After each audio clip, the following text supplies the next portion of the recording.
وَإِذْ أَخَذْنَا مِيثَاقَ بَنِي إِسْرَائِيلَ لَا تَعْبُدُونَ إِلَّا اللَّهَ وَبِالْوَالِدَيْنِ إِحْسَانًا۔ اللہ کہتا ہے کہ یہ خطاب میرا امت مسلمہ سے ہی نہیں بلکہ اس سے پہلے یہ وعدہ میں نے بنی اسرائیل والوں سے بھی لیا ہے کہ اللہ کے علاوہ عبادت کسی کی نہیں کرنی، اور ساتھ ہی حکم ان سے یہ میں نے دیا تھا، وعدہ ان سے یہ لیا تھا کہ اپنے والدین کے ساتھ تم نے حسن سلوک کرنا ہے۔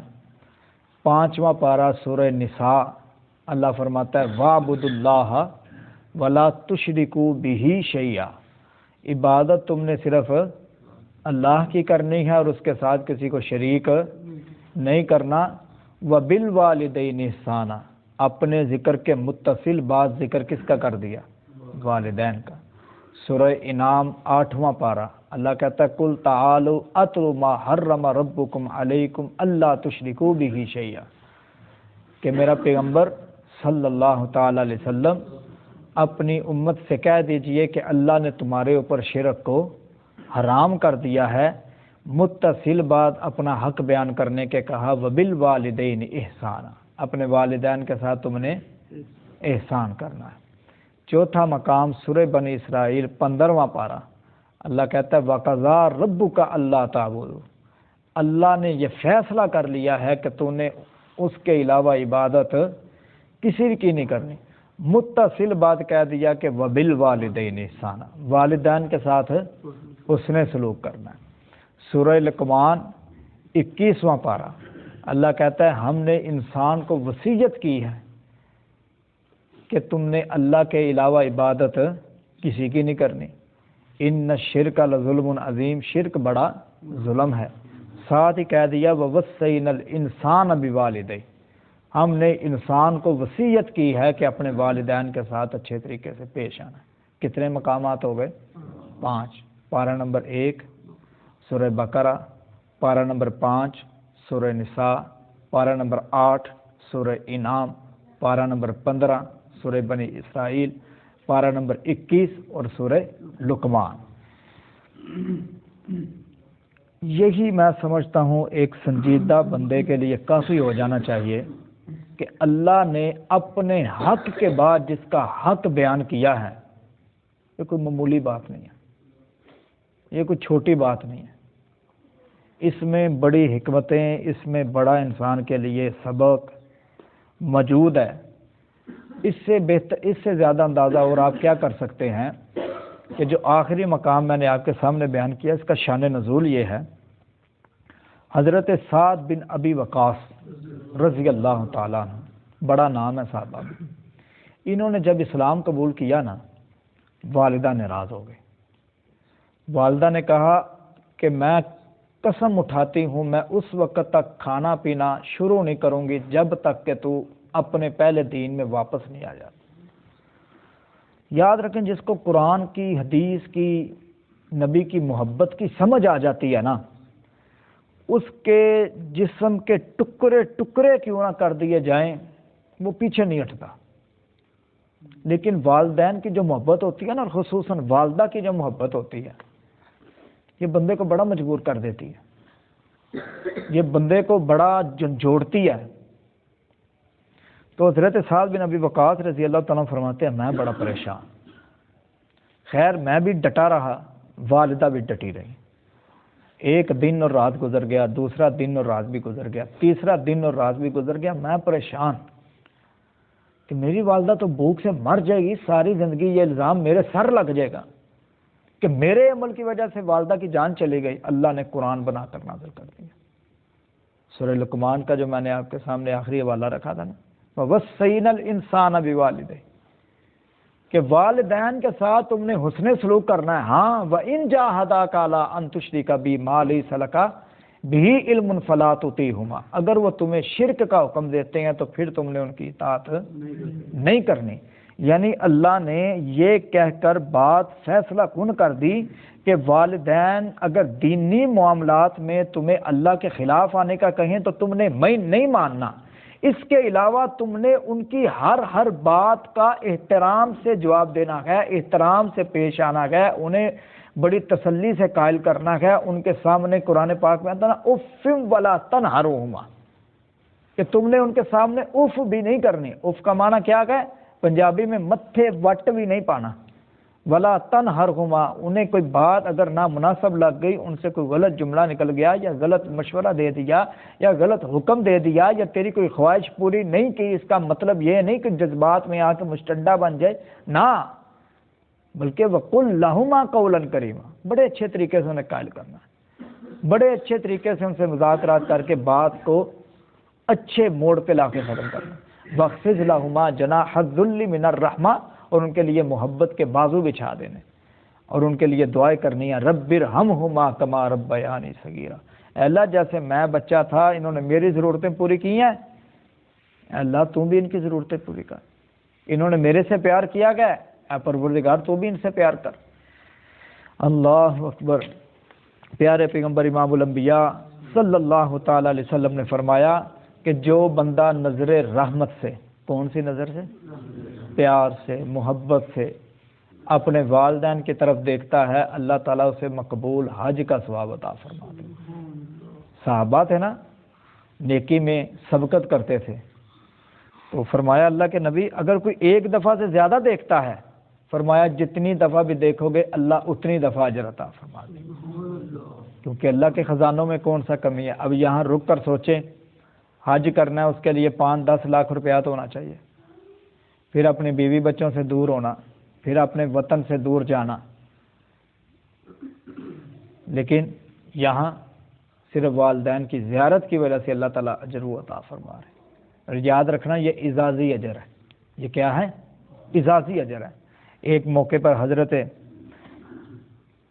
عبداللہ بن مسعود رضی اللہ تعالیٰ نے فرمایا 3 ایسی جگہ ہیں جن کو دیکھنا بھی عبادت ہے، جن کو دیکھنا بھی. فرمایا ایک تو قرآن پاک کو دیکھنا عبادت ہے. بندے کو قرآن نہیں آتا، نہیں پڑھ سکا، ساری زندگی اللہ کی نافرمانی میں گزار دی، لیکن پھر اسے سمجھ آئی کہ نہیں، میں کہاں اپنے آپ کو ضائع کر رہا ہوں. اسے سمجھ آ جاتی ہے دین کی، اسے سمجھ آ جاتی ہے اللہ کی، اسے پہچان ہو جاتی ہے اللہ کی، لیکن اب وہ قرآن سیکھ نہیں سکتا، اب وہ قرآن سیکھ نہیں سکتا. فرمایا ایسا بندہ اگر قرآن کو خالی دیکھتا بھی رہے گا نا تو یہ دیکھنا بھی اس کا عبادت ہے. فرمایا دوسرا بندہ وہ ہے جو بیت اللہ میں بیٹھا ہوا ہے، تھک گیا ہے، اب طواف نہیں کر سکتا، وہ سائیڈ پہ بیٹھ کے کعبۃ اللہ کو دیکھتا رہے گا، اس کا دیکھنا بھی عبادت ہے. فرمایا تیسرا بندہ وہ ہے جو اپنے والدین کو نظر رحمت سے دیکھتا ہے.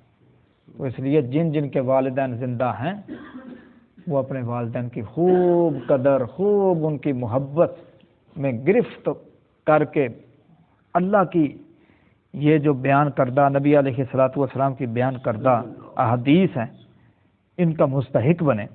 نبی علیہ الصلوۃ والسلام نے فرمایا 3 لوگ ایسے ہیں جن کی دعا اللہ رد نہیں کرتا. کتنے؟ 3 لوگ. فرمایا ایک مسافر سفر پر ہے، بے یار و مددگار ہے، اللہ تعالیٰ اس کی دعا قبول کرتا ہے.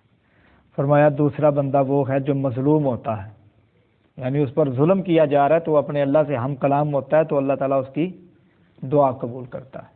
فرمایا تیسرا بندہ وہ ہے جس کے حق میں اس کا والد دعا کرتا ہے. والدین نہیں بولا، کیونکہ میں بھی سمجھتا ہوں، آپ بھی سمجھتے ہیں، اللہ میرے والدین کو بھی حیات رکھے، جن کے والدین حیات ہیں اللہ ان کو بھی سلامت رکھے، جن کے والدین دنیا سے چلے گئے ہیں اللہ ان کی مغفرت فرمائے. فرمایا جو اپنے والد کی دعا لیتا ہے والد کی دعا رد نہیں جاتی. اب والدہ جو ہوتی ہے نا جی، اس کی محبت کوئی عجیب ہی طریقے کی اللہ تعالیٰ نے بنائی ہوئی ہے. یہ بات بات پہ دعائیں دیتی ہے، انشاءاللہ خیر ہی جائیں تو خیر ہی جائیں، تیرا بھلا ہوئے، اللہ تینوں سکھی رکھے. یہ الفاظ اس کے منہ پہ فطرتی طور پہ جاری رہتے ہیں. لیکن جو والد ہوتا ہے نا اس سے دعا لینی پڑتی ہے. وہ دعا کب ملتی ہے؟ جب پیو دے سینے ٹھنڈ پاؤ. یاد رکھو والد اس دن کے انتظار میں ہوتا ہے کہ میرا بیٹا میرا بازو بنے، میرا بیٹا میرا غرور بنے، میرا بیٹا میرا ساتھی بنے. تو اس لیے جب اس قابل ہم بن جائیں تو اس وقت ہماری اندر کی جو فرعونیت ہے نا، کہتے ہیں نا ہر بندے کے دل میں ایک چھوٹا چھوٹا فرعون بیٹھا ہوا ہے. وہ فرعون کس کو کہتے ہیں؟ تکبر کو.